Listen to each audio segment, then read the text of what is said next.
Kung mapapansin nyo guys, kaparehas po siya ng lagayan ng ating, nasa na ba yun? Ng ating, ayan, kung mapapansin nyo guys, kaparehas na po siya ng lagayan ng ating Keramist. Ayan. So, Keramist, pang-spray naman to sa hair para mabango.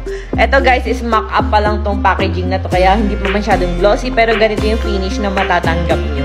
Grabe guys, $199, $199, $199. So, mas pinamura, mas pina-affordable.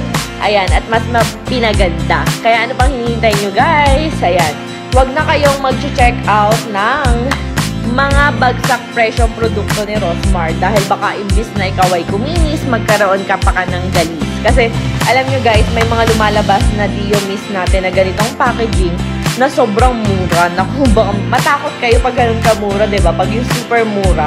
Eh, ang SRP po nito is $249. Super laki kasi niya guys.